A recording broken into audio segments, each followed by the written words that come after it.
তবে কি শেহজাদ খান গুলি খাওয়ার পরেই কিন্তু হাসপাতালে মারা যাচ্ছে বন্ধুরা? দুনিয়া টাকার গোলাম নাটকে 16 নম্বর পর্বে কি ঘটতে চলেছে আসলে? দর্শক, আপনারা হয়তো দেখেছেন যে শেহজাদ খানকে গুলি করেছে রিশাদ।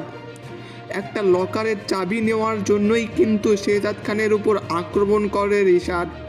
শেহজাদ খানের গুলি খাওয়ার পরপরই তাকে মেডিকেলে নেওয়া হয় এবং সেখানে চিকিৎসা অবস্থায় শেহজাদ খানের বিরুদ্ধে আরও চক্রান্ত শুরু করা হয়।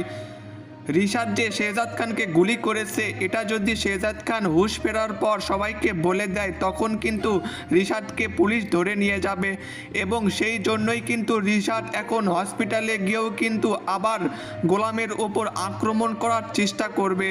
তবে কি জ্ঞান হারিয়ে ফেলার পরেই স্মৃতিশক্তি ফিরে আসবে গোলামের? বন্ধুরা, গোলামের স্মৃতিশক্তি যদি ফিরে আসে তাহলে কিন্তু রিশাদের খবর আছে। রিশাদ যে এতদিন অত্যাচার চালিয়েছিল গোলামের ওপর, এই সব কিছুর প্রতিশোধ আগামী 16 নম্বর পর্বে নেবে শেহজাদ চৌধুরী।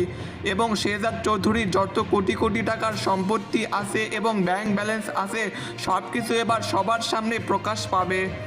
এছাড়াও ফাতেমাকে উদ্ধার করবে ঋতুদের বাসা থেকে এবং ঋতুকে ডিভোর্স দেওয়ার জন্য সমস্ত প্রক্রিয়া অনুসরণ করবে। ঋতুকে ভুলে যাবে গোলাম। ঋতুর সাথে যে তার বিয়ে হয়েছিল সব কিছু ভুলে গিয়ে ফাতেমার সাথে আবার তার আগের বাড়িতে ফিরে যাবে। এদিকে ঋতু মনে মনে গোলামকে ভালোবেসে ফেলেছে। গোলামকে যখন ঋতু ভালোবাসার কথা বলতে যাবে তখনই কিন্তু গোলামের স্মৃতিশক্তি চলে যাবে এবং শেহজাদ রূপে ফিরে আসবে। তবে কি তাহলে ঋতুর ভালোবাসা শুরু হওয়ার আগেই শেষ হয়ে যাবে? বন্ধুরা, অনেকেই চাচ্ছেন যে ঋতুর সাথে শেহজাদ খানকেই বেশি মানায়, আবার অনেকেই বলতেছেন যে ফাতেমার সাথে শেহজাদ চৌধুরীকে বেশি মানাবে।